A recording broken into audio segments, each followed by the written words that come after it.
Pardon.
Ready?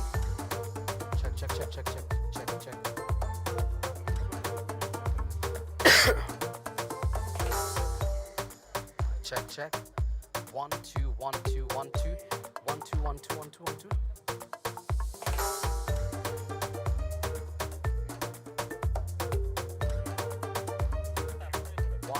One, two, 1 2 1 2.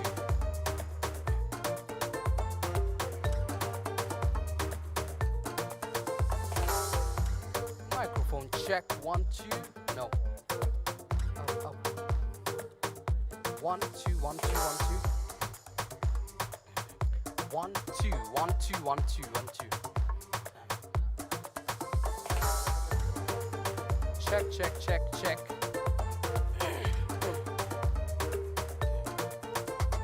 Check 1 2. We're good to go? Alright. Bonjour. Please help me with some water. I go.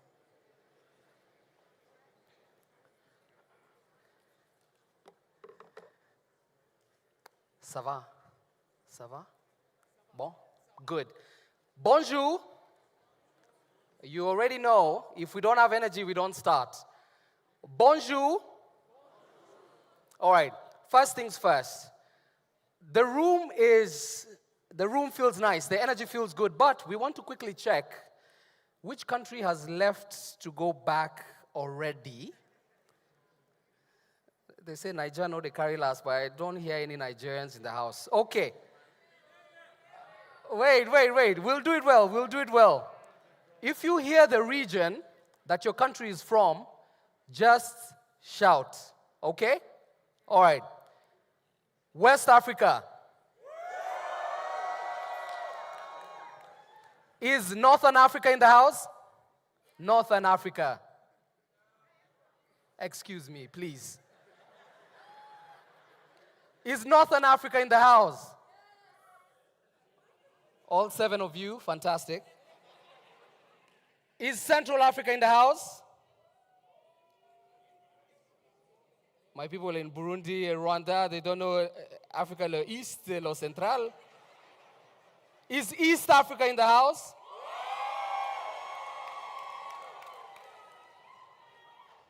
Hell, Mariam, even you're from East Africa as well, Your Excellency.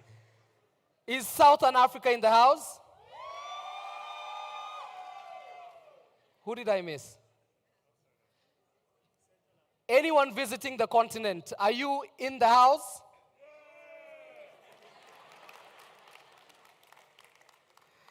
Mesdames et messieurs, excellencies, honorables, all of you who've taken your time to be with us here today, we really, really do appreciate it. Thank you very much. As you can see, we have a fantastic 90 minutes together. So I just have one request to you. I give you my energy, you give me your energy back. Is that good enough? That's all. I give you my energy, you give me your energy back. Look at the person who sat next to you and just ask them, es-tu prêt? For anyone who didn't say they know, it's okay. Es-tu prêt? What have they said? That means, are you ready? Ask it again. Es-tu prêt? I need, if they've replied, just say, oui. Oui? C'est bon. I love West Africa is in the house. Okay. I will never make fun of your jollof again. Now, the Africa Food Systems Forum is about to close on a very fantastic note. We've had conversations, we've had side events. I know we've kept you in a few meetings. Some have gone a bit longer than others. We've had some really engaging networking sessions, but all of it has come down to this one moment, knowing that after this, much of the conversations that were held here, the communiques, the declarations, will cascade into action after. But we need to hear from the leaders, we need to hear from the young people, and today we have some bit of words that we're giving out. So all of that will happen, and we just need you to stay locked in for the next few minutes. We don't want to take too much time. My name is George Ndirango, I'll be your host. To kick things off, Senegal has said, before you leave, let us show you what entertainment looks like. So within this session, it's not like the others. We packed it with a few interesting bits in between the conversations. Please welcome the Fulbe student movement representing Senegal with a message to kick off the closing ceremony. Please, round of applause.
et messieurs les chefs d'État, distingués invités, chers partenaires, chères sœurs et frères venus de toute l'Afrique, c'est avec un profond honneur que le mouvement des élèves et étudiants Fulbe, le MEF, prend la parole aujourd'hui devant cette auguste assemblée dans le cadre du Forum africain sur les systèmes alimentaires AFSF 2025.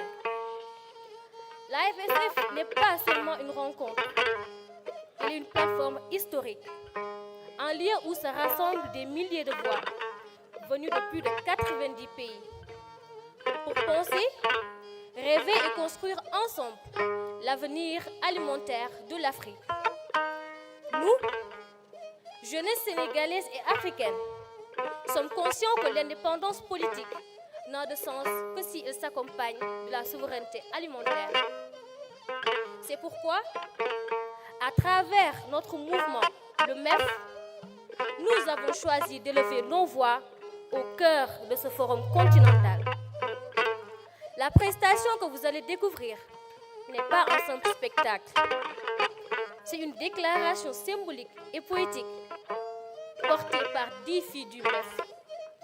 10 voix, 10 symboles, 10 messages pour rappeler que la souveraineté alimentaire est une lutte pour la dignité. L'agriculture, l'élevage et la pêche sont notre fierté. Et la jeunesse africaine est prête à assumer sa responsabilité dans cette bataille. Excellences, mesdames et messieurs, à travers cette mise en scène, nous voulons montrer que la jeunesse africaine, organisée et engagée, n'est pas spectatrice, mais actrice de l'avenir.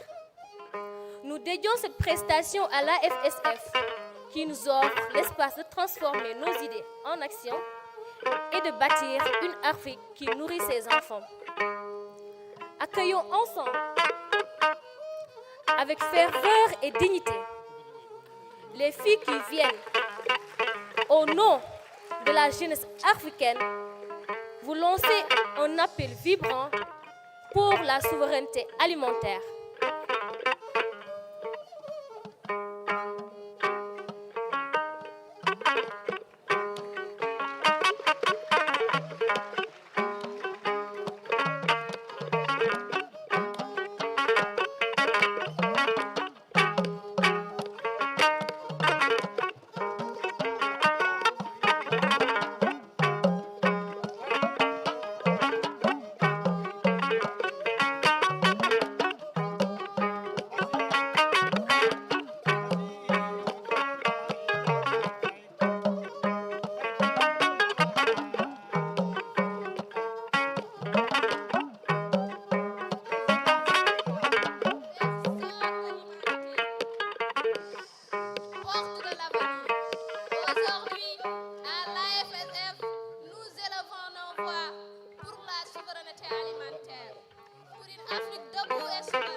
l'Afrique. Jeunesse sénégalaise, jeunesse africaine, l'avenir n'est pas dans l'importation. L'AFSF nous rappelle que notre avenir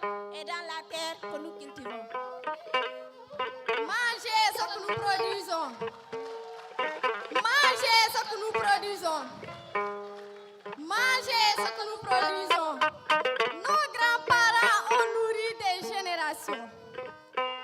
Pourquoi serions-nous dépendants aujourd'hui alors que l'AFSF nous ouvre les voies pour l'action collective? Chaque graine plantée est une victoire. Chaque litre de lait produit est une indépendance. Chaque échange à l'AFSF est une opportunité pour bâtir notre souveraineté. L'agriculture, l'élevage et la pêche ne sont pas un héritage oublié, mais une fierté à défendre. C'est ce que nous, mouvement des élèves étudiants Fulbe, venons affirmer haut et fort à ce forum africain sur les systèmes alimentaires. Derrière chaque épi de mil, chaque vache, chaque pêcheur, il y a l'âme de notre nation et l'esprit de toute une Afrique en marche réunie à l'AFSF. C'est notre combat, c'est notre droit, c'est notre avenir. Préserver nos sols, nos forêts et nos eaux, c'est protéger nos enfants et le lendemain. C'est répondre à l'appel lancé par le Forum africain sur les systèmes alimentaires pour un avenir durable. Nous sommes la jeunesse, nous sommes l'Afrique et nous sommes l'avenir. Nous choisissons la souveraineté alimentaire. Et avec l'AFSF comme tremplin, pour un Sénégal debout, pour une Afrique forte et souveraine, une Afrique qui se nourrit par elle-même. Excellence, Monsieur le Président, Mesdames et Messieurs, nous, filles du MEF, voix de la jeunesse africaine, faisons de l'Afrique une terre qui nourrit ses enfants et du Sénégal un phare de la souveraineté alimentaire. Dignité africaine. Dignité africaine.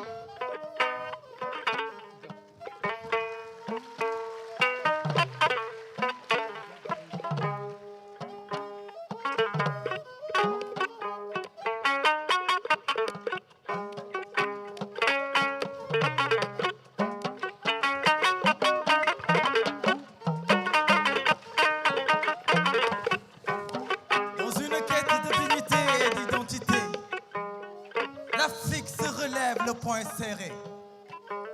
Pour une souveraineté alimentaire, le cri est lancé.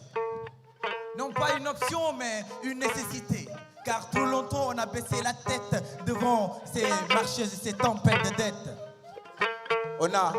On a pourtant troqué nos graines ancestraux et aussi nos savoirs ancestraux contre des monocultures, des produits industriels qui coulent à flot. Et connaissez-vous le Sénégal? Connaissez-vous le Sénégal? Ben oui, c'est le Sénégal, pays de la teranga, terre de la liberté. C'est vu imposer des modèles importés. Et le riz d'ailleurs a remplacé nos milles et foignons. Et aujourd'hui, la dépendance peut devenir notre nouveau logo. Alors, Michel, si ce n'était pas grâce quand même aux femmes et hommes des champs qui reconquérirent quand même la terre, ils plantent, ils sèment, ils s'unissent, ils cultivent. Oui, ils cultivent ce qui nous nourrit, ce qui nous grandit, pour retrouver notre puissance africaine, notre identité de vie. AFSF 2025. Voici notre cri de cœur. C'est une révolution silencieuse, une rébellion fertile où chaque graine semée est un acte civil, un manifeste contre l'injustice, un hymne à la liberté. Oui, pour dire que nous avons besoin d'une Afrique, mais d'une Afrique qui se nourrisse par elle-même. AFSF 2025, de la terre à la table, le chemin vient d'être tracé. Sans intermédiaire, sans même chaîne qui nous lie. Pour vous dire tout simplement que la souveraineté alimentaire, c'est l'émancipation où l'Afrique doit se relever pour une nouvelle plantation. Et nous, AFSF 2025, MEF vous sert, mais aussi vous lance le message pour vous dire que la souveraineté alimentaire, la souveraineté alimentaire, la souveraineté alimentaire, la souveraineté alimentaire, c'est notre dignité africaine.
There we go.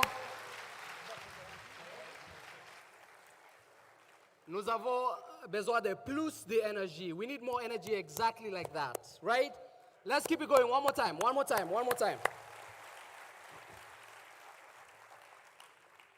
How many of you are here, are in Senegal for the first time? Just lift your hand if you can. All right. So I know most of you have heard Nangadev. We need for you to leave Senegal with more than one word. Okay? I've been told backstage, Linehna. Does that mean that, yeah? What does that mean? It's amazing. Okay, let's say it together. Linerna. Every time there's a performance, I'll come back and we'll say, that's what I'm talking about. Our first conversation is how we can elevate young people within the conversation on agri-food systems. So let's quickly transition to that. Please allow me to call on stage Dr. Genevieve Dion, who's a researcher at ISRA BAME, ISRA BAME from Senegal.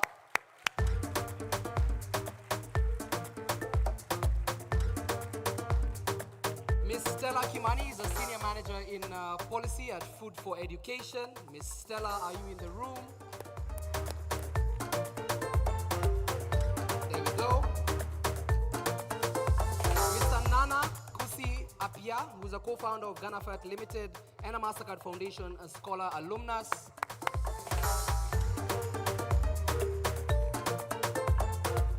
Ms. Stephanie Namer Adupa, youth representative from the Republic of Uganda. Ms. Stephanie, are you in the room? Mr. Tajuddin Yahaya, CEO of Extension Africa, please join us on stage. And Mr. Femi Adekoya, founder and director.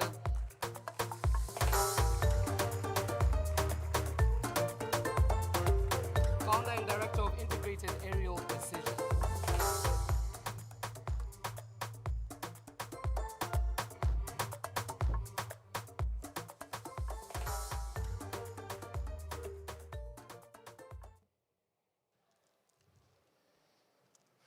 Alrighty, let's kick things off. Who's?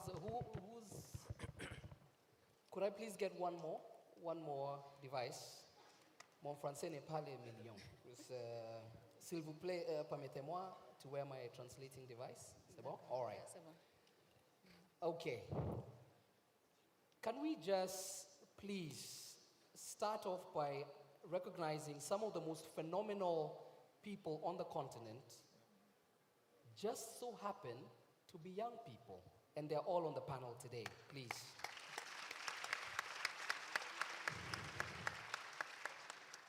So we've said before that we would like to center young people's voices in what action looks like and what policy looks like.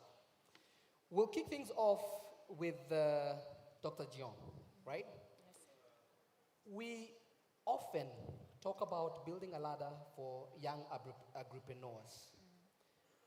But what if some of the policies that we've created are actually a tripwire? Could you identify one of those policies, tell us about that, and how we can transform it into a real stepping stone for success? Okay. Excellences, Mesdames, Messieurs, bonjour. Je suis Geneviève John, chercheur à l'Institut sénégalais de recherche agricole. Alors moi, je suis issue d'un milieu agricole, même si je ne cultive plus directement la terre, mais j'ai trouvé une autre voie, celle de contribuer à travers la recherche et l'accompagnement des communautés et des territoires. Donc, mon regard est double. C'est d'abord celui d'une chercheure qui analyse les politiques publiques, mais c'est également celui d'une fille de paysan qui sait ce que signifient les promesses, mais également les déceptions d'une politique mal calibrée. Donc, pour répondre à la question sur les politiques pièges et la façon dont ces politiques pourraient devenir des tremplins, je dirais d'abord que nous parlons très souvent d'échelle pour aider les agripreneurs, les jeunes agripreneurs africains à gravir des marches. Mais comme il l'a dit, certaines politiques fonctionnent comme des pièges invisibles. Alors, il y a beaucoup d'exemples à donner. On pourrait donner l'exemple des programmes de financement des jeunes qui sont dans l'agriculture. On pourrait donner l'exemple des programmes aussi de collectivisation agricole. Mais puisqu'on m'a demandé de donner un seul exemple, je vais peut-être partager un exemple que je trouve le plus patent. C'est celui des programmes de subvention des intrants agricoles. Alors, ces programmes sont pensés pour améliorer la productivité. Et c'est clair, l'intention est là, il faut le reconnaître. Mais il faut dire que la majorité des personnes qui bénéficient réellement de ces politiques, c'est souvent des exploitants qui sont déjà établis, qui possèdent des terres, qui possèdent des capitaux. Or, les jeunes agripreneurs africains, en tout cas la majorité des jeunes agripreneurs africains, travaillent souvent sur de petites parcelles, sans garantie foncière, encore moins de garantie financière. Et il faut dire que la recherche a déjà joué un rôle décisif en documentant les inégalités invisibles que certaines politiques contribuent à reproduire ou à produire, mais également en proposant des pistes concrètes pour faire passer ces politiques, de politiques pièges à politiques tremplin.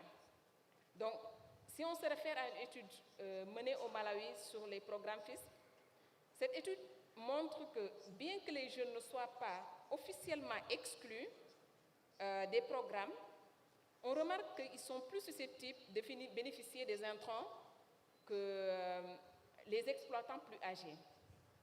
Et si on regarde aussi les études menées par la FAO, l'IFAD, la FAO nous dit que, et juste un rappel, on nous dit que, ou du moins les chiffres montrent clairement que l'Afrique est le continent le plus jeune du monde, avec plus de 400 millions de personnes âgées de 15 à 35 ans.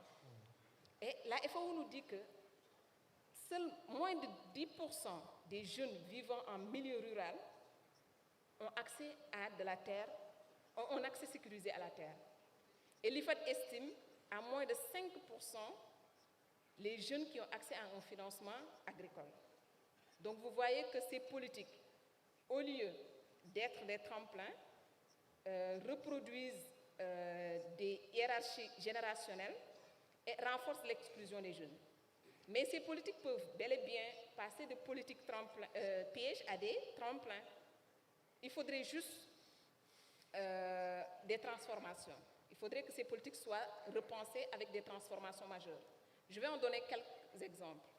D'abord, il faudrait, à mon avis, réformer les politiques foncières pour permettre aux jeunes et aux femmes d'accéder à de la terre, donc en leur réservant une part des terres aménagées. Ça, c'est une transformation qui est essentielle et qui doit précéder des programmes de subvention d'intrants agricoles si on veut vraiment toucher la jeunesse. Et à mon avis aussi, il faudrait, par rapport à ces programmes de subvention, il faudrait cibler explicitement les jeunes et les femmes dans ces programmes, en leur réservant une part de ces intrants. Et je magnifie les progrès réalisés par le Sénégal ces 2 dernières années, en ciblant dans le ciblage des femmes dans les politiques de subvention des intrants agricoles. Mais au-delà de ça, il y a aussi l'accompagnement, qui doit être un accompagnement intégré. Parce que la subvention à elle seule ne suffit pas. Il faudrait, au-delà de la subvention, de la formation. Et quand on parle de formation, souvent on fait focus sur la formation technique. Oui, elle est essentielle. Mais au-delà, il faut de la formation axée sur le plaidoyer, axée sur le changement de mentalité, la prise de parole pour permettre aux jeunes de pouvoir occuper pleinement leur place dans la gouvernance des systèmes alimentaires. Au-delà de la formation, il faut du mentorat, il faut du coaching, mais surtout, il faut un accès facilité au marché. Donc, on voit clairement que ces politiques peuvent passer de politiques pièges à politiques tremplin, mais pour cela, il faut du courage politique pour corriger les distorsions qui excluent les jeunes, mais surtout pour reconnaître que les jeunes ne sont pas des bénéficiaires passifs des politiques publiques. C'est des acteurs centraux de la souveraineté alimentaire. C'est des co-auteurs de la souveraineté alimentaire, pour être beaucoup plus clair. Donc, et les preuves existent déjà. Il y a la Banque africaine de développement qui nous dit que chaque dollar investi dans des infrastructures rurales adaptées permet de générer jusqu'à 3 dollars de valeur agricole. Ça, quand même, pour une preuve, c'en est une.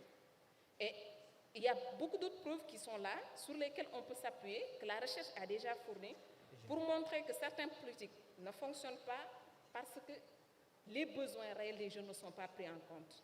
Et je vais juste finir, parce que je sens que j'ai déjà épuisé mon temps, je vais finir par dire qu'une politique qui ignore la jeunesse est une politique piège.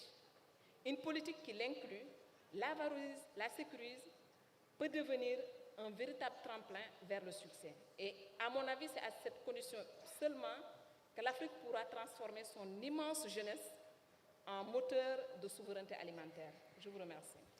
Thank you. Merci Genevieve, merci. So we'll pause there. We'll come to a policy conversation, Stella, and you're also representing the panelists from Uganda who's not here. But Nana, let's come to you. You move physical tons of fertilizer, right? Not just digital data. So a physical business operating in a highly digital world, which means you need a lot of investment offline and online. Speak to us about how your business has transitioned and what then you see as the role of such conversations when rallying investment into your business. Okay, great.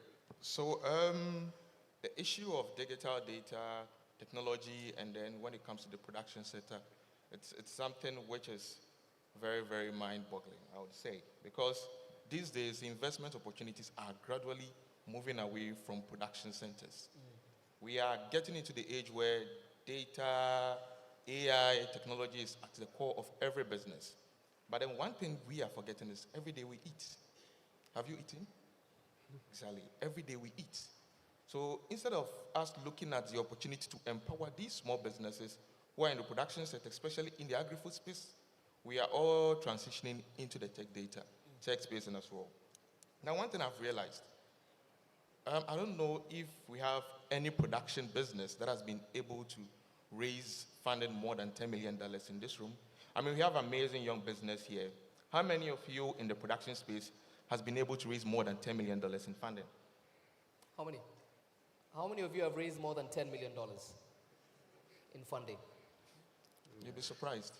Exactly. We are all channeling our energy into the tech space, whilst we are forgetting agriculture is the backbone of Africa. Everything in our African soil, when you grow, it will definitely reap and then you have some harvest. So we should also try and as much as possible channel some of this energy into the investment opportunities in the production space. Now, number two, in as much as we have the tech and the data coming up, most of these policies out there, like Dr. Dion mentioned, doesn't really favor the businesses. For example, small businesses. You'll be surprised, a startup would have to pay more than $5,000 just to get certification in Africa. These policies are built without including the young businesses in it.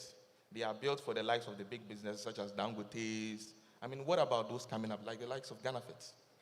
How are we supposed to afford certifications? I believe we should also try and look at these sectors, not just focusing on other sectors. Also, one thing I'll channel over here is we should have some tax justice for us, especially those in the production sector, because it's very, very difficult and it's very, very costly. So if the tax justice? Yes, maybe they should give us up to 5 years. This could help us, thrive well in the production space. And then the investments. One thing I've realized, when you're going in for debt funding in Africa, most of them, they look at a funding an interest rate from 20 to 35%. 20 to 35% for a startup, less than 5 years is a death trap. Don't go for it. They should at least be looking at somewhere around 3 to 7%, and not just to channel the energy on the tech space. Thank you. All right. Okay.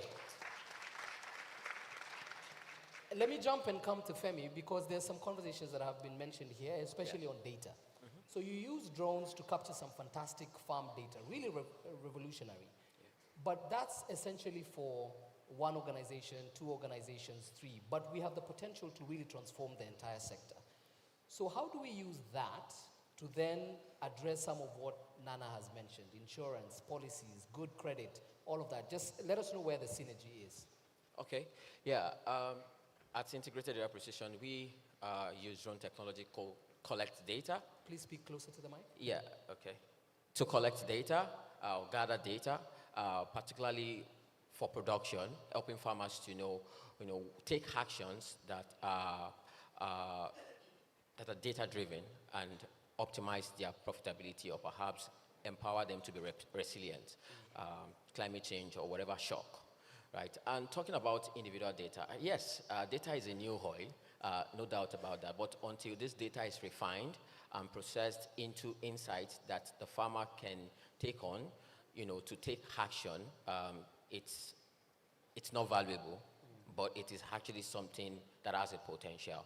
Now, talking about how we can aggregate this data in respect to fulfilling things around insurance, things around credit facility, it will be important if we can be able to have good governance of this data in aggregating it together and empowering young agripreneurs, to be able to farm at scale.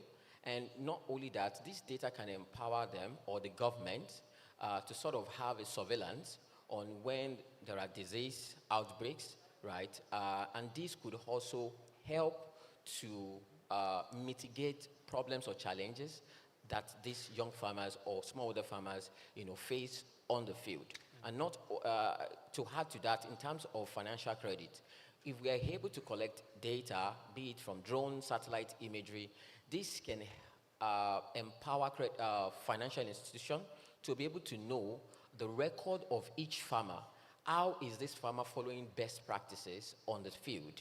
And how does this inform us to be to give more loan, right, to this farmer, right? So we cannot, there's a saying that says we cannot improve what we cannot measure. And this is where data collection comes in. And when we aggregate this data on a large, on a landscape beyond individual farmer, we can be able to create policies, we can be able to create interventions and support that can empower smallholder farmers and also young entrepreneurs, to be able to thrive in the agricultural sector. Yeah. All right, fantastic. I like that you gave solutions as well. Let's maybe come to Yahaya just next. How many of us in the room, so just shoot your hand up if you know about agricultural services, right? Anything that has to do with agriculture. Shoot your hand up. Okay. Keep your hand up if you know what agricultural extension services are. So all of us, I forgot we are at a food systems forum. Okay. So a lot of young people on the continent, one of the things that is not fully understood is extension services that exist within the agri-food system. And a lot of young people are not taking advantage of how lucrative that area is. Tell us a bit about that. Thank you so much. So if I would add to that survey, I might ask, how many of us here are extension agents on the field? Yeah. Okay. Yeah, exactly. So thank you so much for that. So the reality actually Wait is... a minute. You can't ask and then not tell us. Who are extension agents? Sure, I was actually coming to that. Okay. So there's a saying that we don't say, that the closer you are to the farmer, the poorer you get. The closer you are to the farmer, the poorer poorer you you get. get. And I'll give you that's why I say we don't say it, but it's a saying. Yeah. So what happens is an extension agent is someone within the community who is responsible for, connecting the farmers with the right information, advisory information. Now, the reality of a farmer is someone within a community that is hard to reach, no internet connectivity, no access to up-to-date information, right? And you need an agent at the last mile, a person at the last mile that can actually educate him, or first mile as we call it. Now, the problem with Africa is we have just, on average, one agent to around 10,000 farmers, right? So the reality also is, whatever we say here, we only have one agent here that can take that information to 10,000 farmers in their communities, right? So that is the sad reality that we're in. Now, aside from that analogy of, the situation, one of the things we realize at the same time is, how is it that we have graduates of agriculture from the university, but we don't have extension agents on ground to work with the farmer? Now, it brings me to what we have discovered, that as much as we've done a lot in this space, we haven't consciously built a sustainable identity for the extension agent. It is not something you would actually wear with pride as a graduate to say, I'm an extension agent on the farm. Not that it is not important, it's just that it doesn't make enough money, right? East Africa will say money. It has to make money for the agent because he has mates in the bank and every other sector.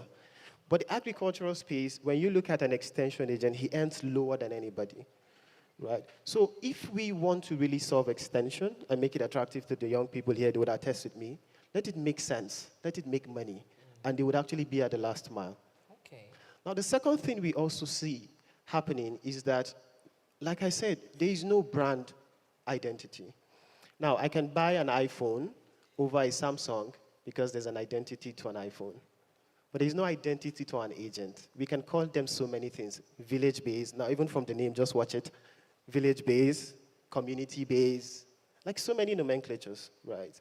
And the agent who is a graduate or the young person wants to be dignified, right? So we also have to consciously look at that identity in terms of brand. And I think the last thing that I see as a problem is we have siloed extension system. Now, rather than building an extension system that works for Africa, what we have are embedded siloed systems. So a bank has a separate extension agent, a seed company has a separate extension agent, a development partner has a separate extension agent. Now we have these siloed pockets of agents that are not harmonized. So each person only earns based on what his employer pays him, right? Now, what we have seen is technology is fantastic. It can actually change a lot of things. We've seen AI, IVR systems, where you can actually have call center, you can have SMS systems working for farmers. But one thing that we also have to look is how do we build technology solutions that make the agent smarter on the farm? Now, if we have one agent to 10,000, if that agent is smart enough, with the right smart tools, he can actually reach out to his 10,000 at low cost, right? So that is why at Extension Africa, seeing this challenge, we thought, let's build an extension system that works for Africa. Now, I forgot to mention, I said we have one agent to 10,000 farmers. Those guys are currently within their 60s and 70s, and they're retiring, right? So we have to think about, technology solutions like what we've built, like Academy and Farmex. But at the same time, if Africa has the largest youthful population, imagine the potential we can create if we transform our young people into formidable, credible extension agents at the last mile. Thank you. That's what I'm talking about. Okay. A really, really good case study as well. Stella, it's so nice seeing you. I know we've come from the other side of the continent, so it's nice to see you on this stage. Your organization, Food for Education, has developed one of the most thorough school feeding systems. There are a lot of young businesses and youth agri-businesses that are represented here at the Food Systems Forum. If we were to translate that now into a conversation that we can have between governments, I know you're in Kenya, but you're possibly thinking about the region. What is one lever that governments can pull where youth agri-businesses either form an incubator for your school feeding system or are your first customers within the entire business? Just talk to us about what that looks like. Yeah, so Food for Education is an Africa-led solution to classroom hunger. We are currently feeding over 500,000 children across Kenya. We are en route towards feeding 1 million in Kenya and an additional 2 million across Africa. So that means that for us to be able to sustainably feed our learners and build the human capital that Africa needs, we need to be able to have an ecosystem that the supply side knows what the demand side requires. Right. And the two are speaking to each other in terms of understanding the quality, the quantity, and the type of ingredients we need for our school feeding programs. Now, one of the most important things that my sister mentioned as well, in terms of where we need to start, is within the policy and governance systems. It's important that as we co-create, and it's important we co-create, let's not just have youth to participate. They are equal stakeholders. So as we co-create policies with the youth and have an ecosystem or a food system that can supply to school feeding programs sustainably, we need to first ring-fence markets for the youth, such that we know that if we are coaching and ensuring that the youth have the inputs they need to produce, then the policy environment has created and secured a market for them to be able to supply that food to school feeding programs, which provide a sustainable market.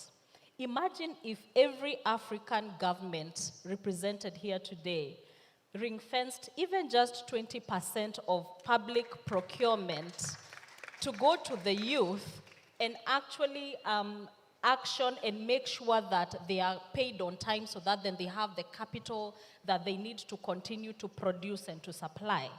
That means the youth then become part and parcel of building the human capital that we need. The next important thing that we need is the financing issue, right? The finance that they need to produce.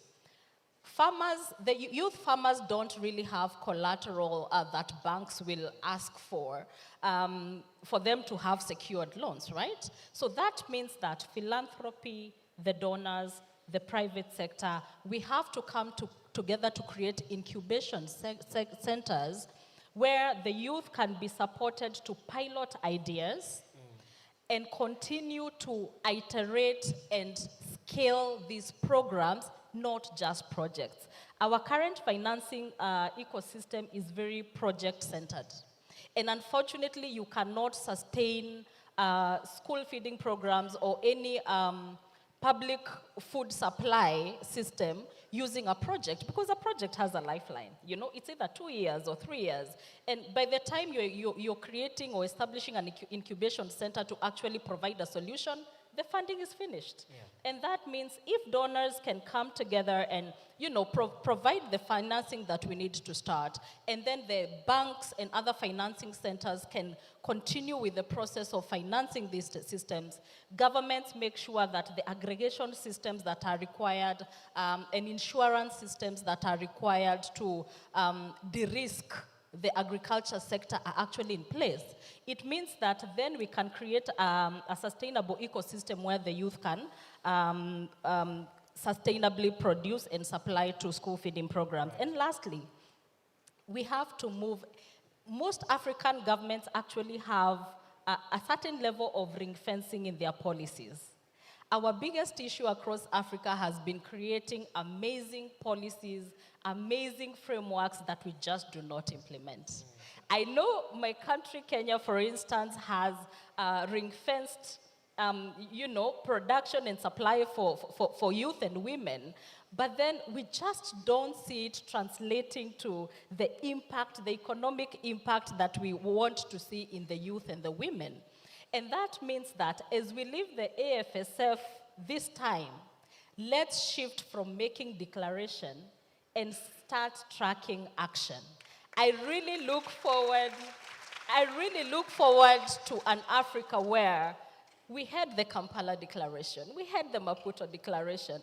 Let's forget the word declaration. Let's shift towards action and accountability so that as we co-create with the youth, as we create financing and incubation centers for the youth, we are also tracking what progress we are making and seeing programs such as the Food for Education school feeding program and other programs across Africa as sustainable markets that the youth can tap into and actually develop themselves economically, even as the school feeding programs builds for us the capital that Africa needs.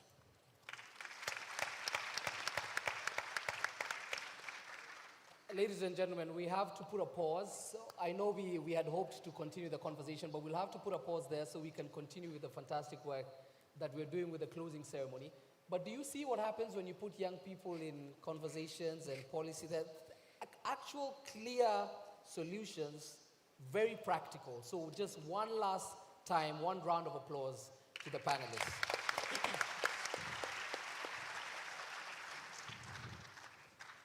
Thank you. Merci, merci, merci.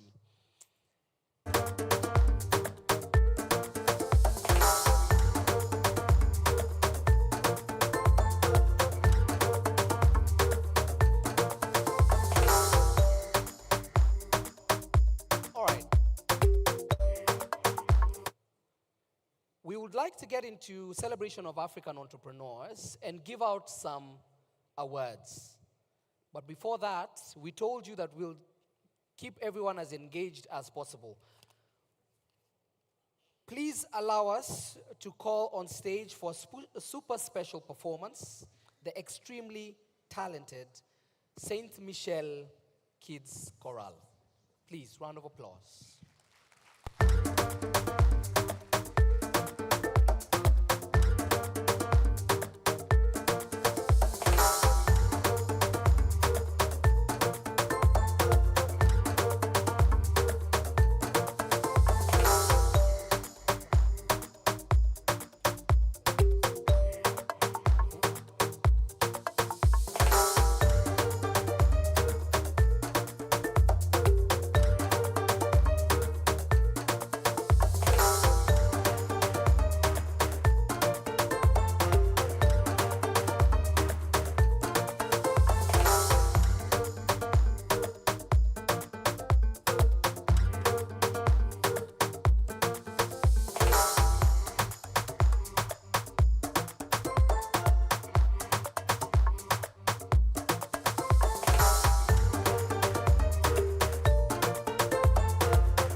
fii rek.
All right. All together, Linefna. Okay, still on the same page. Let's award a few people for some of the fantastic work that has been happening on the continent. The 2025 GoGetters Agripreneur Prize competition attracted over 2,000 entries from youth enterprises across the continent. That's what we're here for now. We have two winners, a woman and a man, that will be awarded for their high-impact, scalable agribusiness ventures and will receive a total amount of $50,000 each.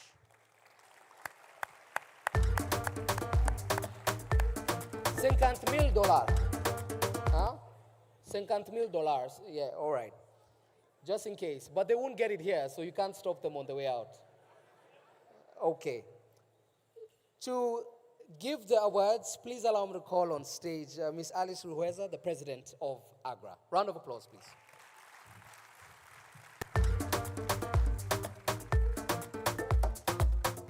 It's such a pleasure, Alice. It's such a pleasure. So what will happen is we'll call out the names, then we'll go to the middle, take a picture, then we'll request you to please wait on stage. Yes. There you go. All right, thank you so much.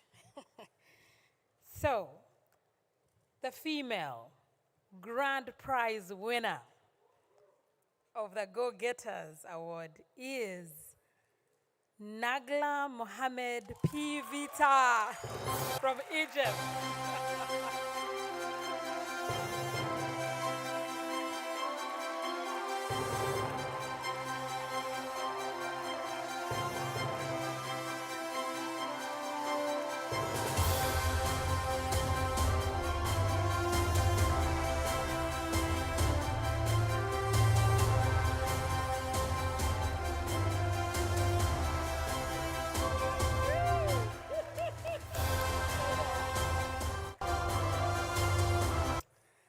All right, and the male grand prize winner is Samuel Muita Kapola from Uganda.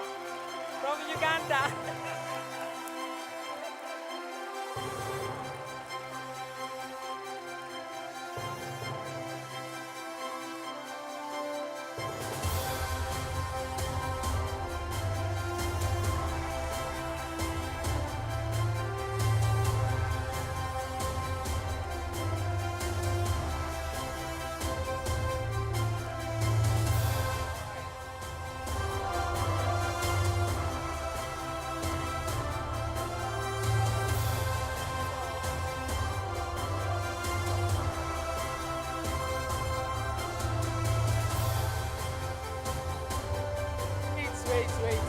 Wait.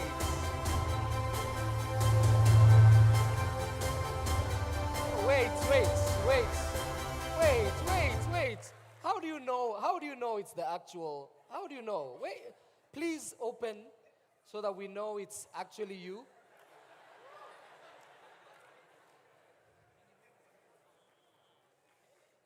I could take this for you. Don't worry. Let me take this. Is it you? Is it you? All right, please stand a bit in front, please. Kindly. Yes, a bit in front, please. Congratulations.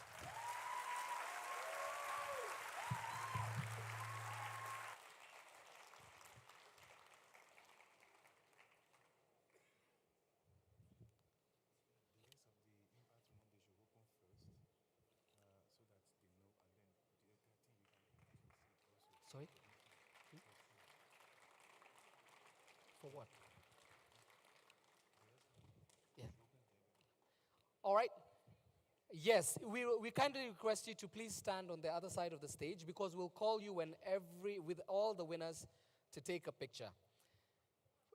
Please allow me to call on stage. So can we just...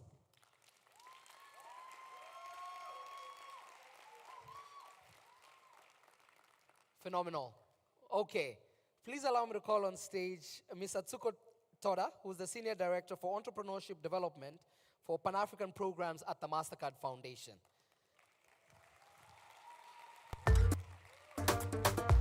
Nice.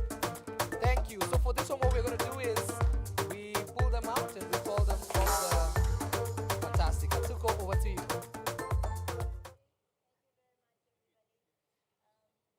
Mics.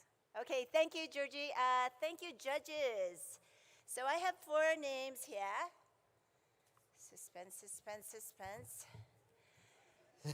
For the Impact Award winners, the first winner is...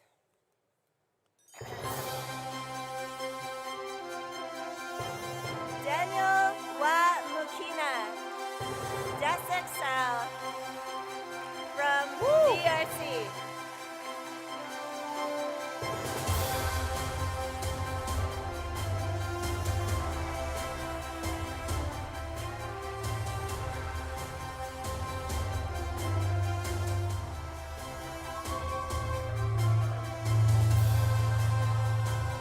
Bravo!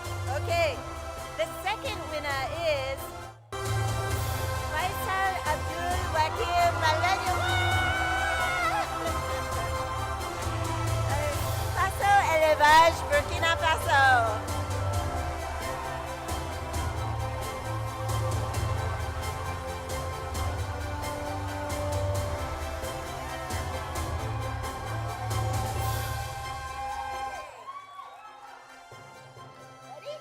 The third winner is Edita Mishu, Fresh Pack, Tanzania.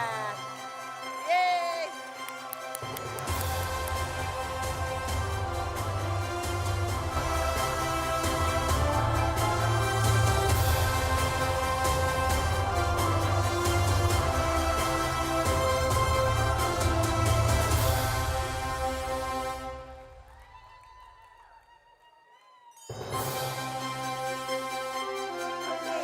And the fourth and final Impact Award winner is Farida Mustafa, Purelu, Ghana.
Okay, as we take the pictures, could we please request for all the Go-Getters finalists to please join us on stage so we can all acknowledge and see who these fantastic people are. All the Go-Getters finalists.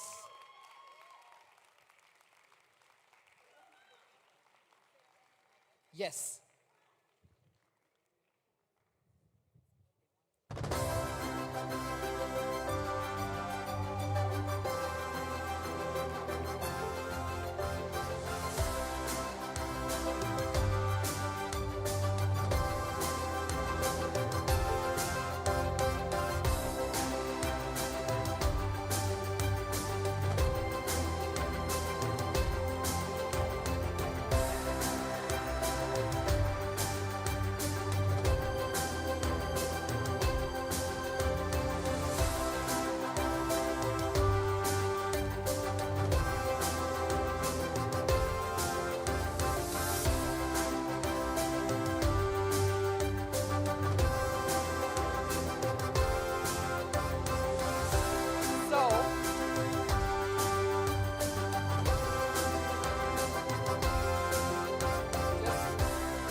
For some of you who are wondering, the Go-Getters Agripreneur Competition.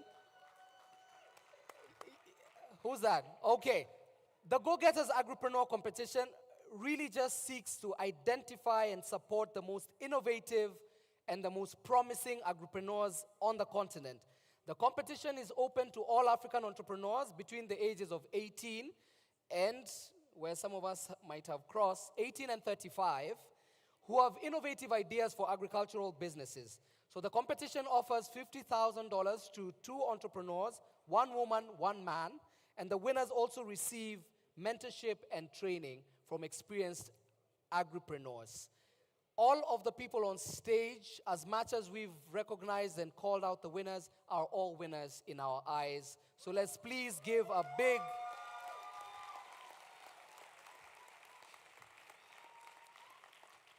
While we're there, before Alice says something here, we also would like to recognize GAFP, the Generational Africa Fellowship Program. Who's from GAFP here? Please, if you could just kindly stand. Kindly stand, kindly stand. GAFP, is it GAFP or GAFP? Whatever it is. Thank you. Young people really make things so easy. GAFP, the people that you see here, it's a fellowship program, the Generation Africa Fellowship Program, supported by AGRA. It's a 6-month initiative for really high potential African SMEs, selected from the Go-Getters and the Pitch Agri-Hack competition that provides tailored mentoring, mentorship, and networking to really foster their growth within Africa's agri-food systems. Have I represented you well? Yes, I have. Kindly take your seats. We really... Yes? Okay. If we could all kindly request you to just stand to the side. We do have the Catalyst Awards before. Yes, not yet. If you could kindly if the winners could just kindly move slightly to the left of stage. If we could all kindly we have 2 more awards to give, the Catalyst Awards. Please allow me to call on stage Monsieur Messi Iranloe, the founder and managing director at Saltry International Company Limited.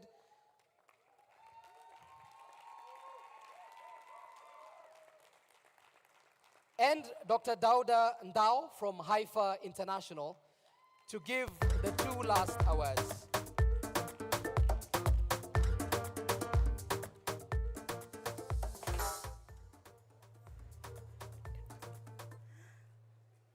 This is looking very interesting, isn't it? And congratulations to everybody. The Catalyst Award. Wait.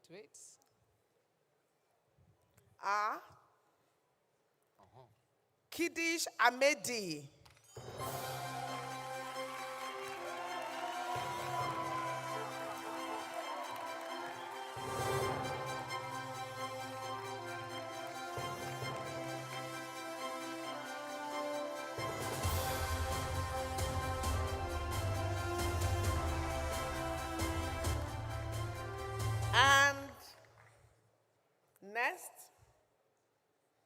is Musa Mishamo.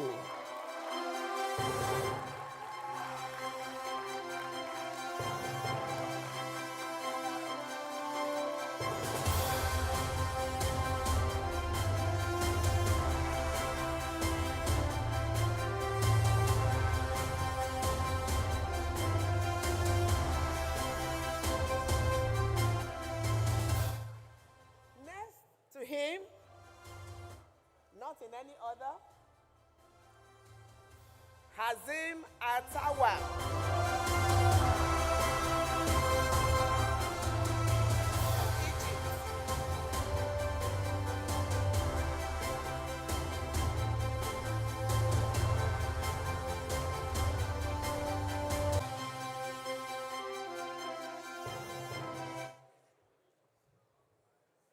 This next person is from Zambia. Niza Arita Zulu.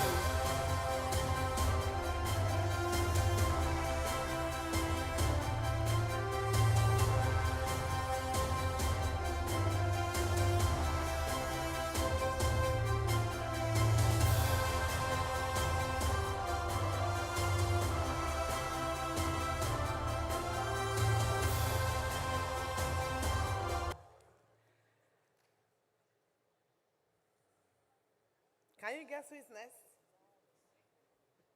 From Algeria, Amira Afal Belil.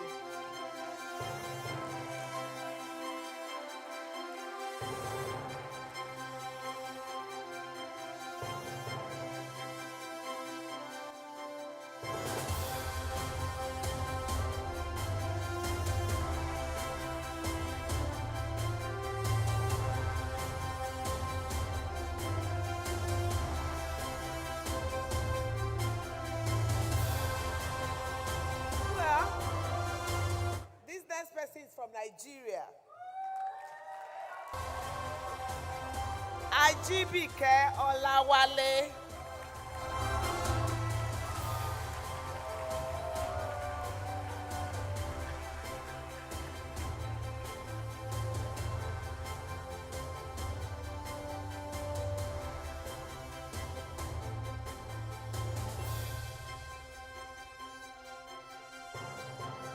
And can anybody guess the next country?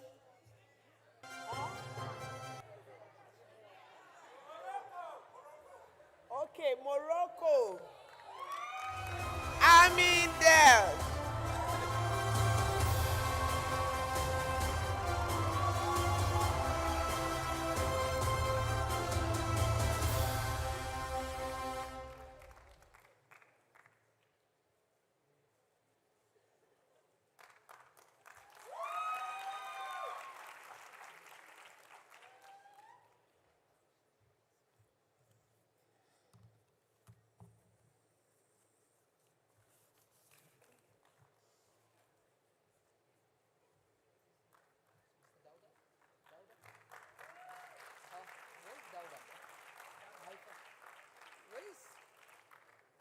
Yes, please. Could you kindly, Dr. Daud and Dao from Haifa International. We're not done yet.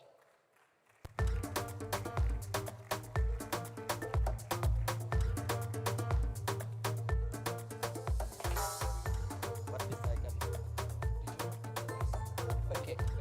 No, we would like you here with them as we all take pictures together. Kindly, if we could all just stand in the middle, we'll all take the pictures and then we'll wrap up and go off the stage. Please, just take center. Yes, please. Alrighty.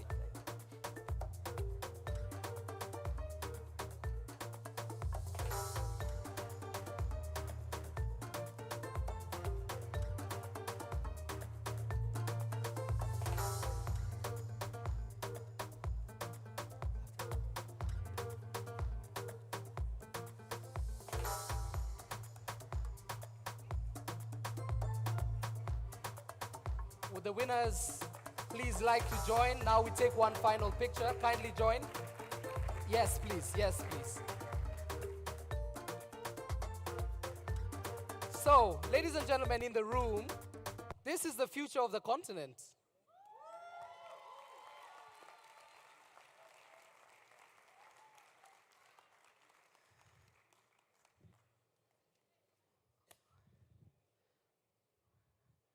I thought there's some young people here. No cheers, no. All right, in 3, 2, 1, we say Linnehna. 3, 2, 1. There we go. Thank you. Thank you so much. Please take your seats.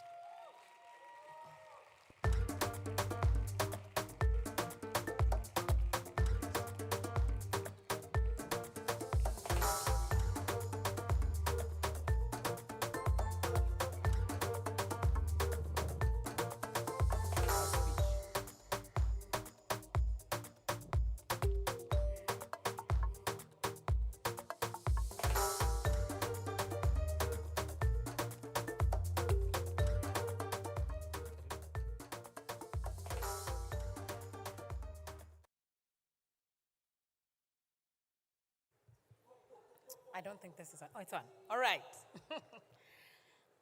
Wow, thank you so much. What a week. Another clap for our go-getters.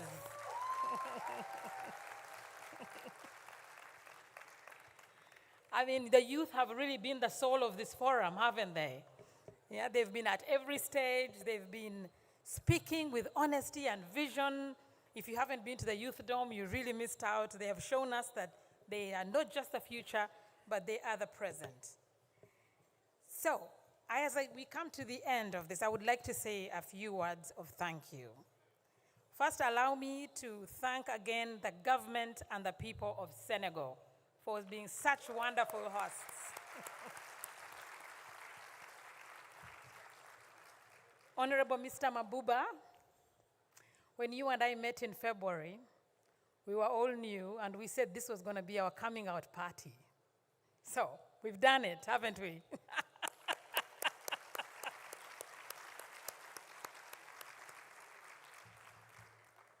I want to also thank the Africa Food Systems Forum Partners Group. Our partners have worked with us on every part of this planning, and they've been here present, they've been engaging. Thank you very much.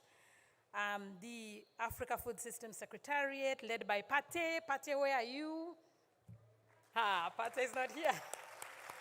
Pate and his team has walked this journey, all this journey. Pate, I want to thank my team at AGRA, who I know have also been working very hard on this. The chair of our board, who is also the chair of the partners group. Our board members have been here all week supporting us. And the entire team, thank you all very much. And then all the participants, far and wide. You came from every corner of Africa.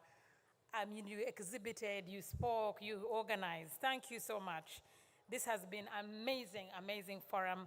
And I look forward to seeing you again next year. Thank you all.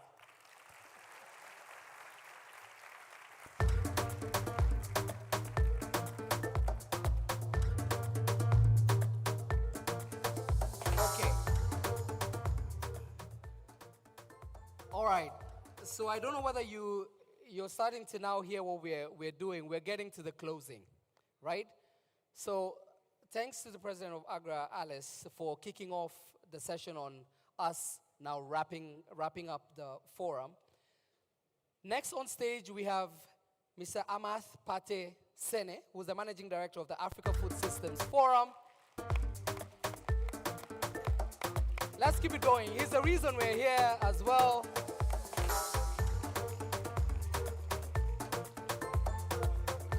Representing Senegal as well. Please, please, please, please, please.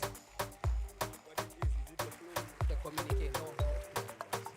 Thank you so much. Thank you. Don't know if my eyes I can see the paper. Thank you so much, Georgie. Thank you everyone for being here for this wonderful week. Can you hear me? Yes. It's not coming now. So overall, it's been a fantastic week, Chair, with all board members here, President of AGRA, Honorable Minister, the government of Senegal, so I cannot name everyone, but more particularly, I'm not going to read the document, so let me just talk. The young people who have been here, amazing, a lot. I saw all those little kids who come today. I was like, I did not remember even sending them an invitation, but they are here. which is fantastic. So thank you to all of them. This is my first time also in AFS. I saw some women with their kids on the back, and I was even like thinking of someone putting me on her back or on, so because I have my legs. But it was also the same feeling of my entire team who I saw walking between the different, trying to close the fire. Thanks to all of them. It was a big crew. A lot of people around has been supporting, and also the entire Ministry of Agriculture, the protocol from Ministry of Foreign Affairs, and all of them have been working to make sure that this is also something memorable. So wherever we have gaps, our sincere apologies. It's a forum, sometimes you want to make it perfect, but we need also to recognize our limit in some circumstances, and we apologize on behalf of the entire organization. Thank you so much. So, Sorry.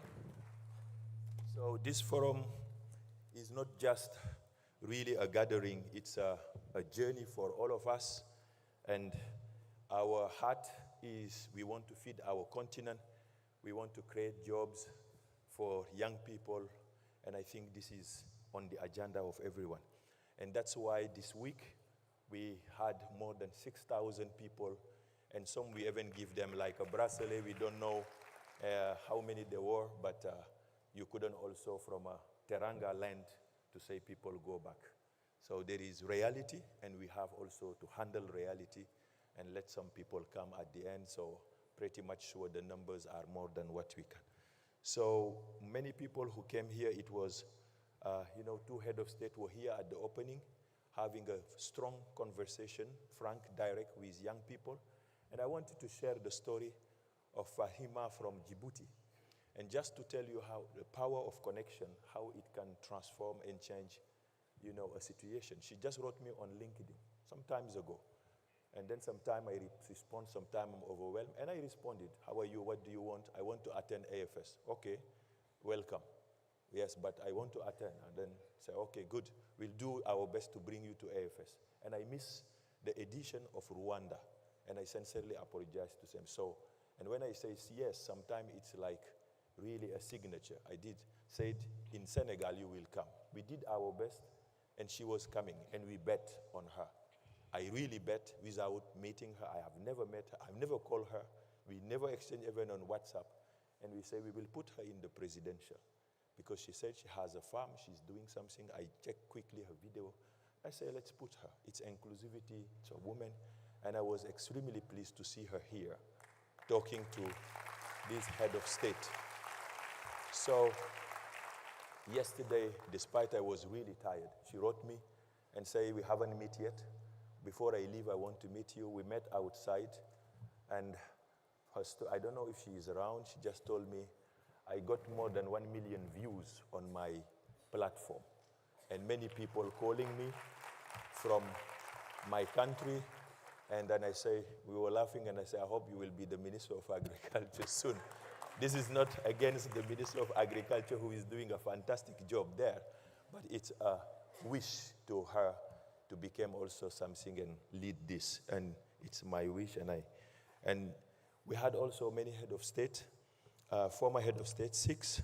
We had like 39 ministers, and head of institution, 120. So I'm just giving some statistics here if my glasses are working. And a lot of entrepreneurs. So the discussion was really mainstream. It was not just young people. We put in a corner a youth dome, and fantastic youth dome, where some of the innovation I wanted to share was this idea of having sport, agriculture nexus, making sure that agriculture also, after you finish, from nutrition, health, people can do so. You can see all those basketball things. There is a lot of creativity there and a lot of projects that were shared. The theme was really like we implemented the theme of, it was youth leading the collaboration, not youth just being aside, but they were all over. And I think I want to thank also all the thematic platform. We work throughout the year to provide us content. They push us to say how we will do it. So it's again a platform of co-creation where we come together, create and push things. The CADAP has been also at the center of discussion. More than 2,000 young people. It's even more. So 1,000 young people were here in University Amadou Mahtar Mbow. We were innovative in terms of also hosting them. So, and thanks to the university, they host them at cost of $10 per night, and which was also something, their contribution. These are young people, and many of them come also from the 14 region of Senegal, all selected. So beyond having those people coming from outside, we have also all these young people from Senegal, and it shows also inclusivity and diversity of this forum. And we would like to thank also the message. So the CADAP, all the 10 years, strong discussion at the ministerial, a lot of discussion also in other different thematic platforms, the free trade agreement, the opportunity to implement it, particularly when we are talking about corridors. So many concrete elements that has been discussed. The transformation also recognizing the inclusivity, and all of this was done through 163 plenary sessions, workshop, master classes. For the first time, we had also master classes where some young people come, they want to understand what is food system. It's not only agriculture, it's digital, it's nutrition, it's transport.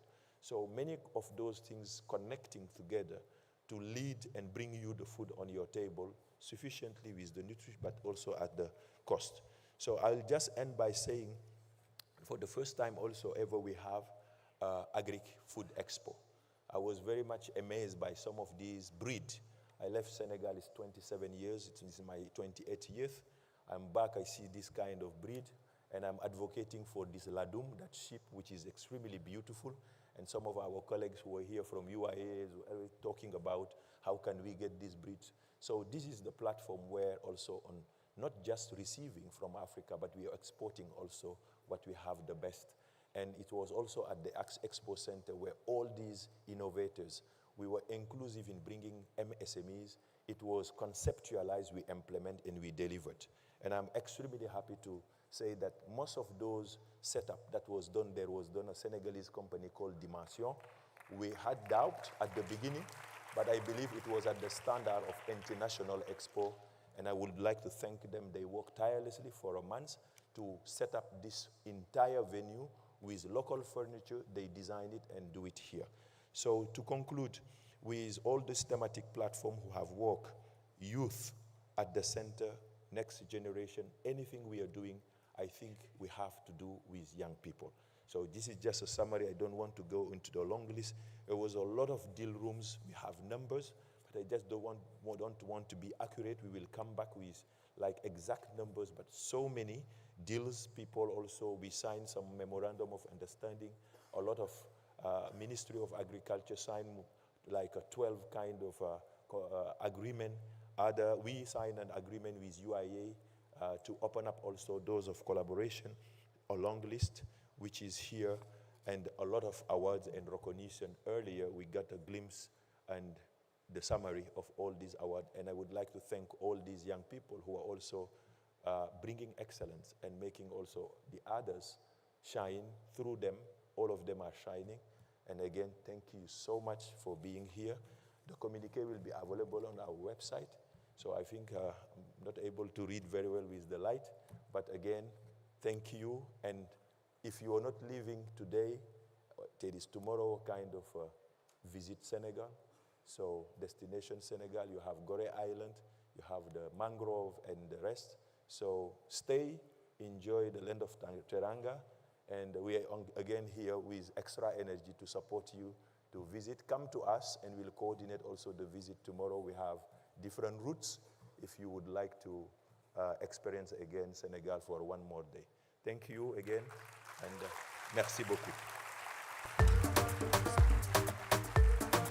Thank you. You did mention, please just stand here for 1 minute. We would like for you to see something. The next speaker, also representing the host country, is Dr. Mabouba Diane, who's Minister of Agriculture, Food Sovereignty and Livestock here in Senegal. Dr. Mabouba, please join me on stage for one thing. Now,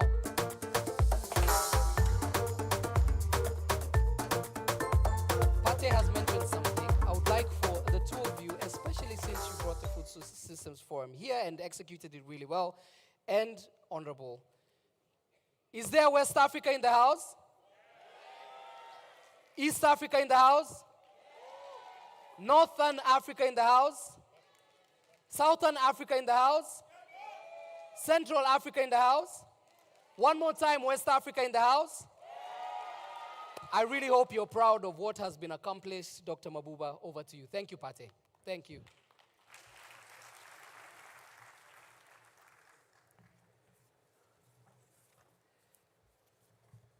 You will allow me to break the protocol, right?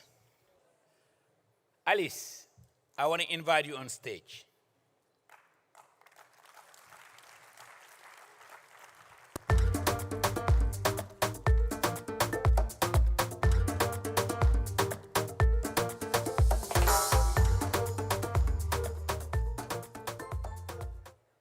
Dear Chairman, Excellencies, when we started this journey, we were both new.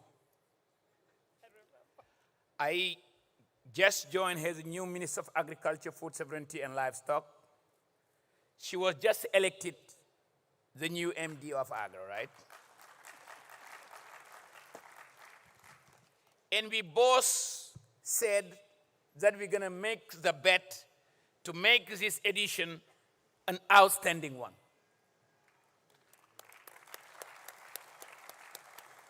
And why we were bold enough to take this bet, because we have a wonderful chairman.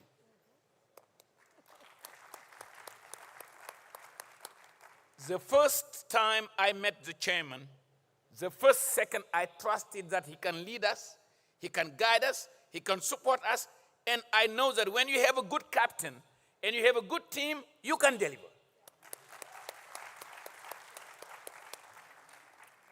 The second protocol that I'm going to break, Pate, I need to bring you back on stage.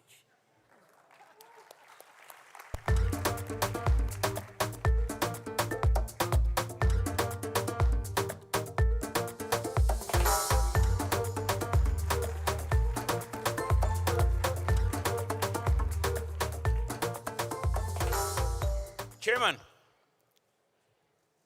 it's very difficult to talk about yourself. It's very difficult to talk about your country. It's very difficult to talk about your continent, because people may think that you are sugarcoating. This is a pair of outstanding individuals. Over the last 12 months,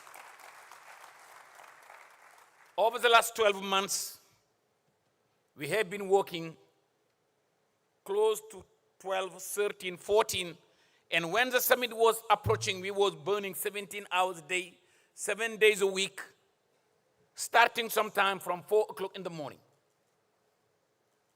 I was telling to Pate, maybe your wife may think that you have a new girlfriend.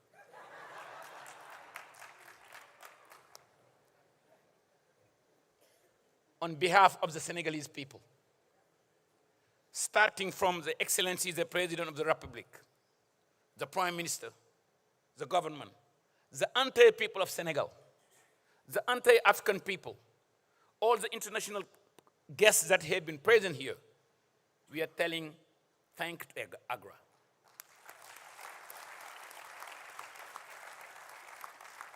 We are telling thank to IFS. And heartful thanks to the chairman, to Excellency President Kokwete, and all the 49 ministers that have been here, all the technical financial partners that have been here, all this outstanding youth.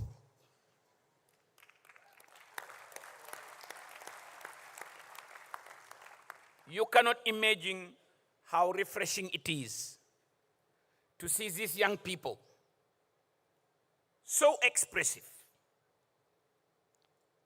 who has shown a very, very strong desire to change Africa, to feed Africa by African people, to create those thousands of jobs that Africa needs. I strongly believe that what I have seen today, what I have seen this week, give us hope that young people can change the game.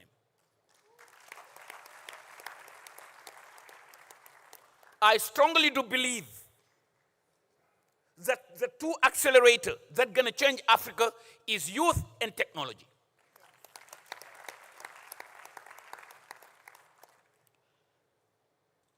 And I believe that there is a super accelerator. Do you know what the super accelerator is? Have you seen the number of young women that are leading this game? Have you seen the number of young women from Morocco, from Algeria, from Nigeria, everywhere, leading this change? There is hope.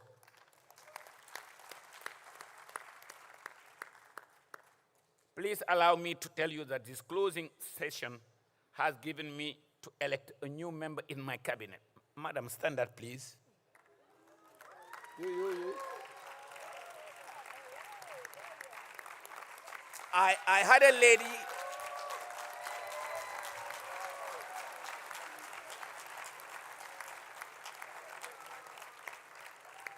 I have learned today that I cannot run my cabinet without having a youth. I cannot run my cabinet without having a woman. I want to have, and I'm taking you the full commitment, that I will have a young people, I will have a woman in my cabinet because I don't want to miss a game.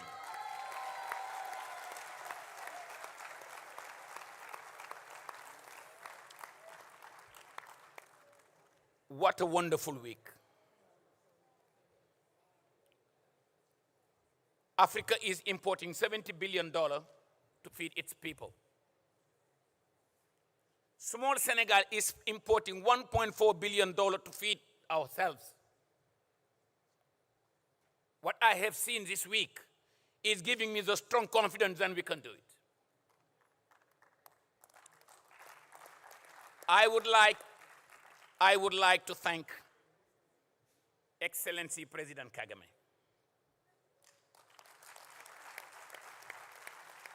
I would like to thank Excellency President Bassirou Diomaye Diakhar Faye.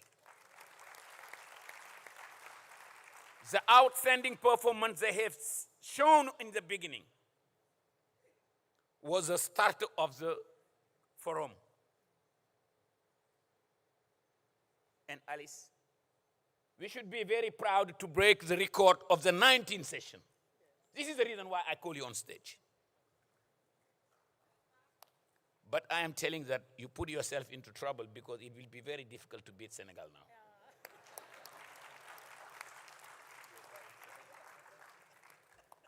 now. Now to the Senegalese people. Pate said it. Sometime he will send me a text in 1 a.m. This is not working. This is not working. You know, after trying to solve the first problem, I said, let me just ignore him. He will solve it out. He will figure it out. And I just wanted to take this opportunity to thank the Senegalese people, right? I will not be too long. You guys have been fantastic.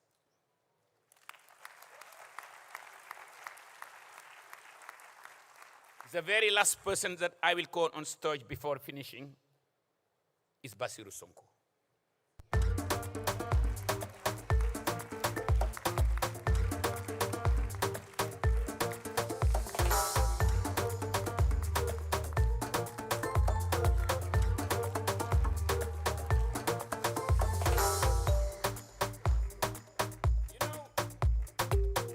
Chairman, we did take the bet to make this session 100% made in Senegal. Party did trust us under the guidance of the chairman and the MD. These are young African people. The last 4 months, 5 months, manufacturing every single piece of furniture in Africa, in Senegal. Putting this wonderful venue. We should be very proud of the African youth. We should be very proud we should start believing that African people can do things in Africa. We should be very proud on believing and supporting our large local companies, SME companies. When there is a will, there is a way.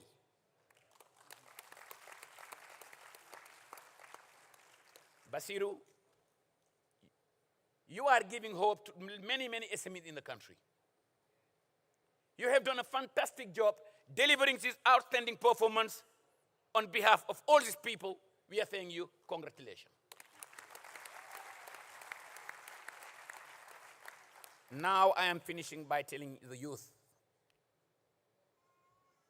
You heard what Excellency President Kagame said. You heard what Excellency Basiru Diomaye Diakhar Faye said.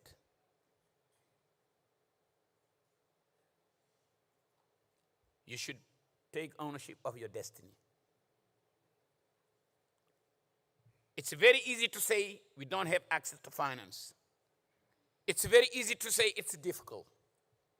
It's very easy today, I am a graduate, but I don't have a job. Nobody gonna do it for you. Absolutely nobody gonna do it for you. You have to do it by yourself. Our role as a government is to drive policies, to be an enabler. But the people on the driving seat are you. Be a player, not a spectator.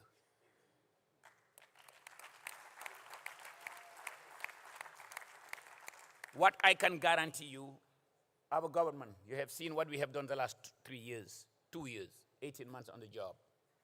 Excellency President Diomaye has broken 2 records. The first record is 120 billion in the agricultural sector. We are fully compliant on the Maputo. We are fully compliant on the Uganda Declaration.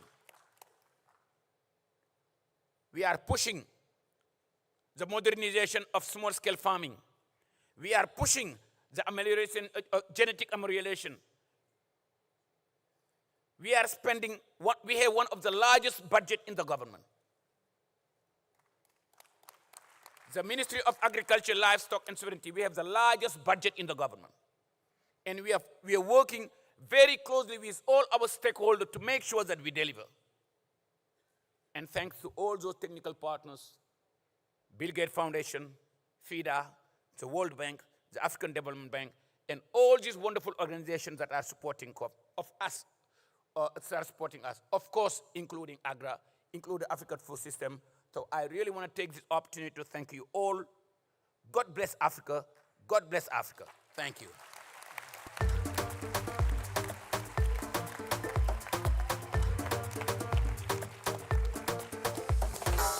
Wow, wow, wow, wow.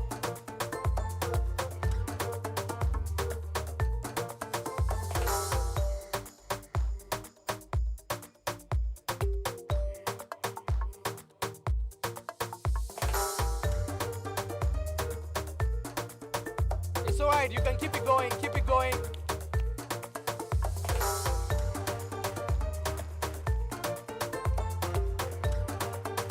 Don't leave yet. We have just 5 minutes. Just 5 minutes.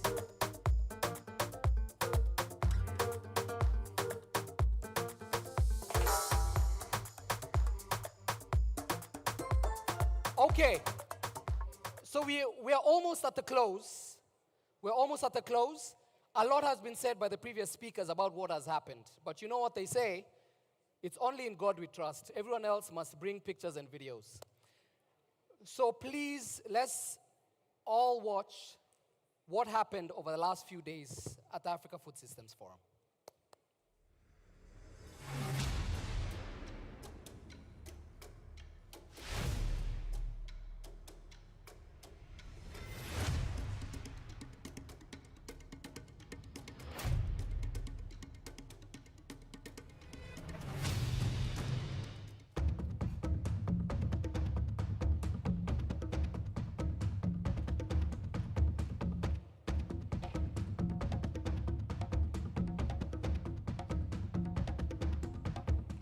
Sénégal, terre d'hospitalité, terre de la Teranga, dans la Lensidiam.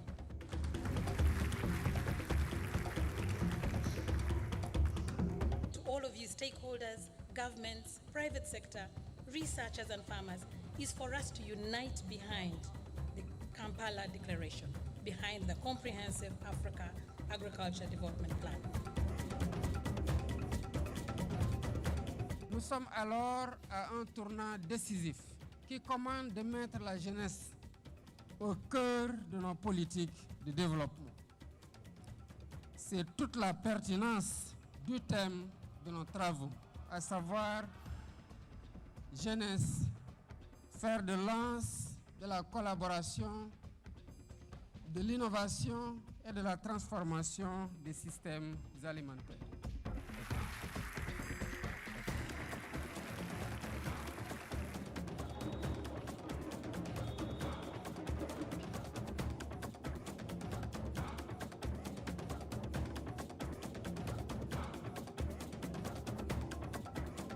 The country welcomed us, the warm hospitality of Senegal, but also the infrastructure. This is the first time we have two venues connected that allow us to do what we do. It means also in terms of maize sector, industry. We came from Morocco to Dakar to witness this amazing forum. We have learned a lot and we met a lot of potential collaborators and partners. So we're really excited for what is coming after this forum. Pour pratiquer l'agriculture, il faut être résilient, il faut être aussi patient. Pour moi, l'alimentation du futur, c'est clairement une alimentation qui est plus saine, qui coûte moins cher et qui est locale. L'agriculture doit être au centre. La jeunesse, il doit comprendre que le développement, l'investissement, le marché, c'est la jeunesse.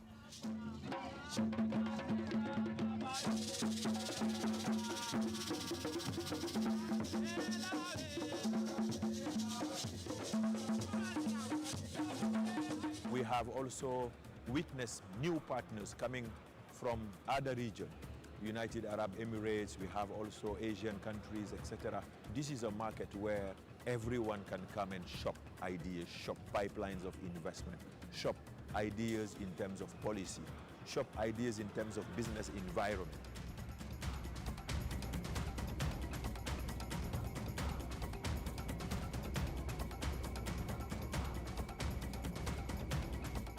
C'est un événement inspirant avec plusieurs collaborations et des opportunités d'investissement. I'm leaving with 3 words: inspiration, collaboration, partnerships. Youth are ready to be involved. The ideas are there. Scaling up and working together with the youth. Listening to the youth talking and taking in their energy is for all of us to work together as system actors to collaborate to do more, to support the youth, to put them at the center of Africa's food systems, especially young women.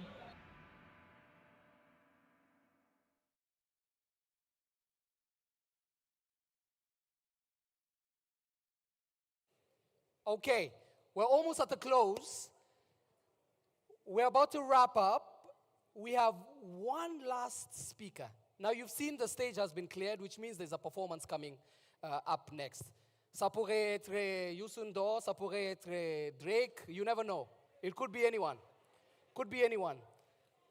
Please allow me to call on stage to give the closing remarks. It's an absolute honor. His Excellency Haile Mariam Desalegn, who's the board chair of AGRA and a former Prime Minister of the Federal Republic of Ethiopia. Your Excellency.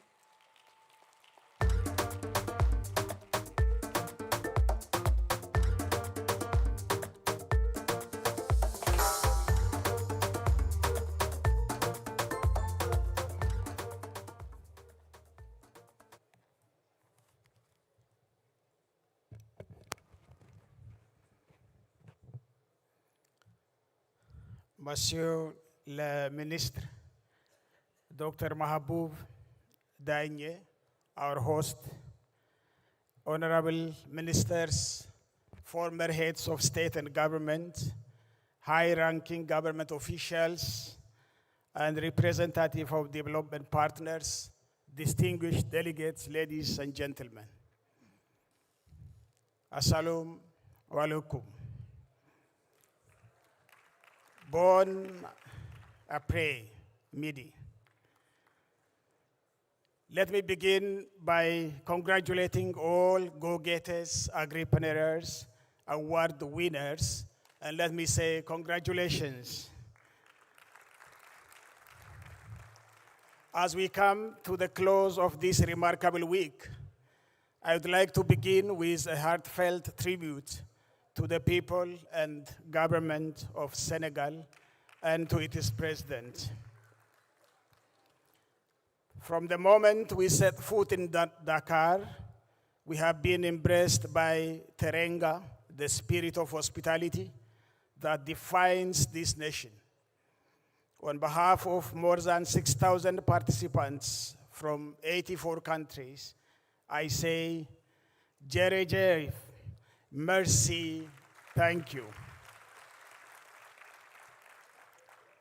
This week has been extraordinary.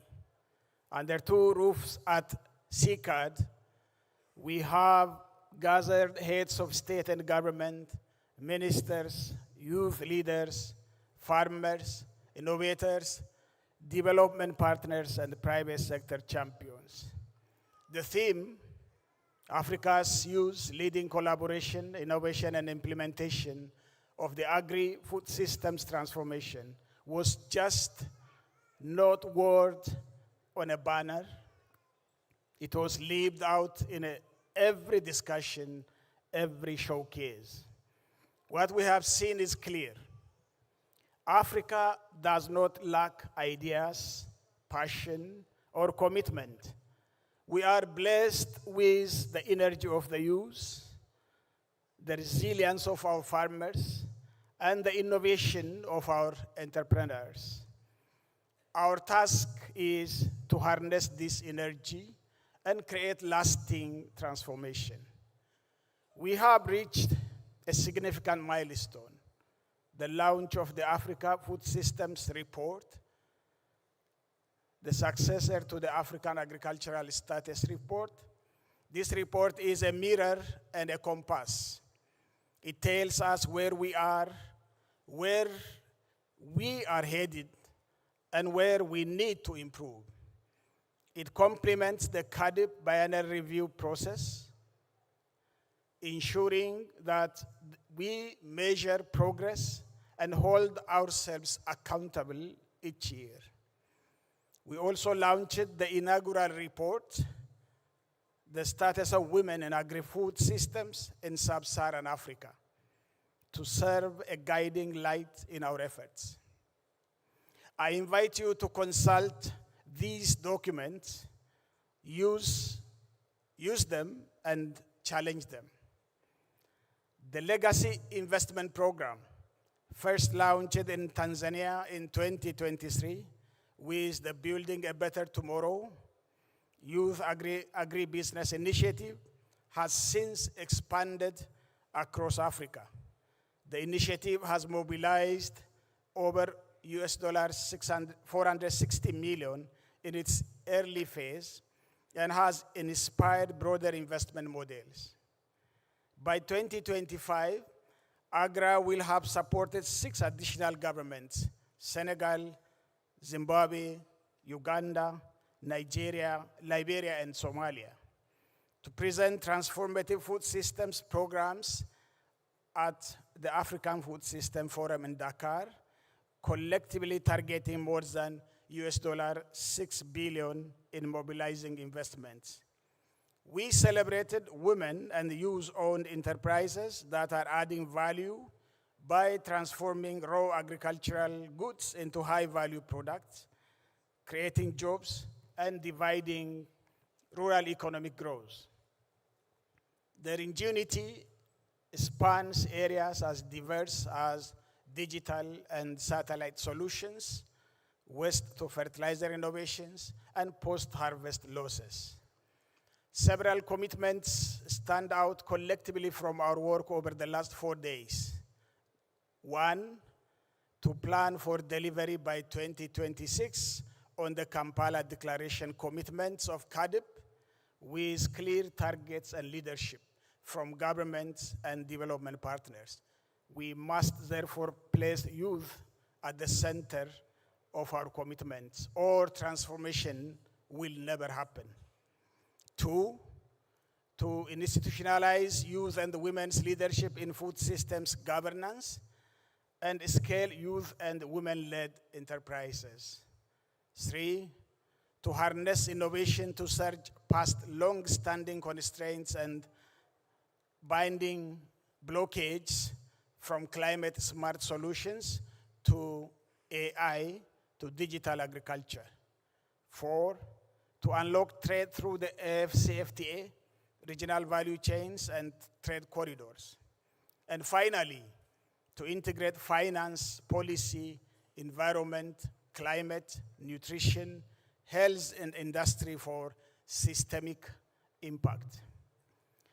As I reflect on this week, I return to the image of Africa's youth, bold, creative, impatient for change.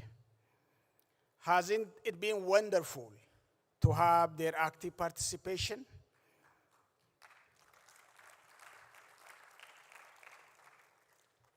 The starting point is they are not asking for promises and words. They are demanding change. The time for talk declarations only is over. The time for track actions has come. Next year, our forum should program a component for track action on declaration session. Putting the youth at the center of our future, whether in policy, investment, or leadership. And when we return to our capitals and our institutions, let us, 1, make sure that farmers, women, and men alike have significantly better equitable access to land, finance, and markets. 2, make it our responsibility to ensure women's and youth participation in food systems leadership, governance, and accountability. This summit must not be a one-off. Youth participation must become the norm. 3, build and maintain infrastructure that links our food baskets to our tables. And 4, undertake research and innovation that speaks much better to Africa's realities. And finally, move past pilot projects to continental reach and impact. Friends, the spirit of Teranga that carried us here must carry us forward. A spirit of generosity, solidarity, and shared purpose. Together, we can transform Africa food systems from fragility to resilience, from subsistence to prosperity and commercial agriculture, from hunger to nourishment for all. On behalf of AGRA and the Africa Food Systems Partners Group, whose support is crucial, I thank you for your dedication, vision, and leadership. And I thank once again Senegal for its hospitality.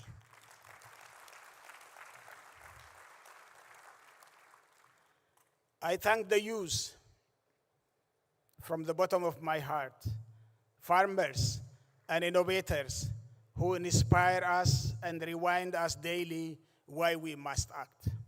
The journey is long, but together we can make Africa not only food secure, but also a bread basket for the world. Now I wish you, when you travel back, safe journey to your individual countries and cities. God bless you. Merci. Jererefe. Thank you.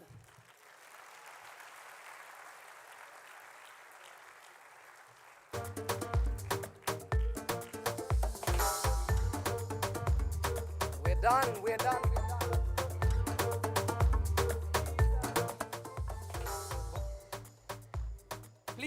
Please just quickly look at the person next to you and tell them, c'est fini. Yeah, that's what you get when Kenyans want to speak French, c'est fini. Now, je m'appelle Georgie Ndirangu. Thank you very much for keeping me company here at the Africa Food Systems Forum. The future of agri-food systems is in our hands. It's our collective mandate as the young people. This is where we say au revoir. But we would like to, please, don't go. Retain your seats. We have one last performance. Where are you going? No, the conversations have finished, but the performances have not. Please. Let me leave you with our last performance of the afternoon, La Troupe Culturale Rwandaise Amariza. Please enjoy.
Shine. ubushoboje bwose nkagira ibirorirori ye ntibizambuza kurota ibyo birori byanyu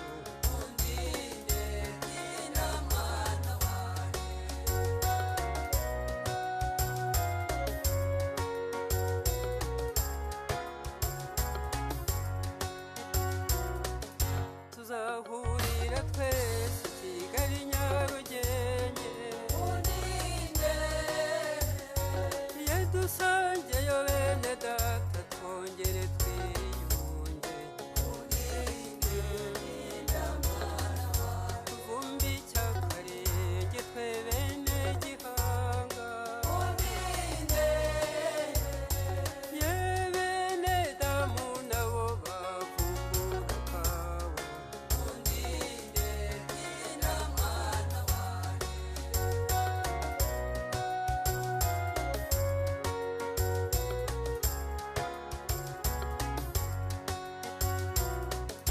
nusanga umubyeyi utagira uwamurinze yengu uzamwambutse neza umubyeyi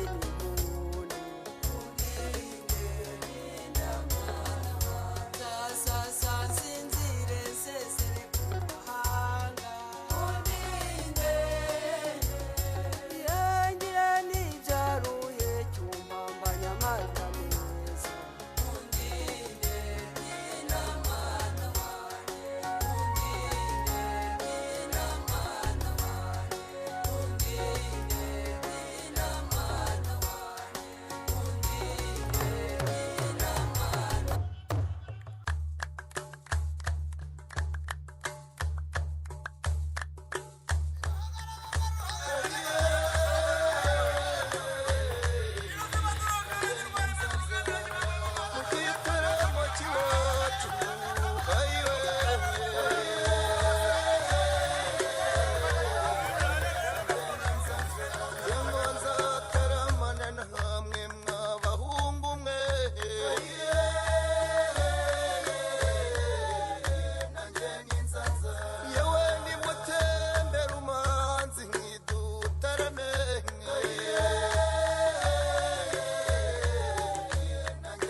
Ngoma ko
marizo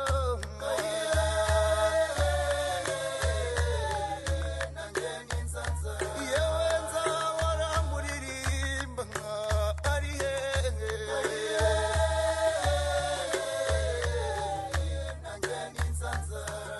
aho yataramye nta ruhungu mama we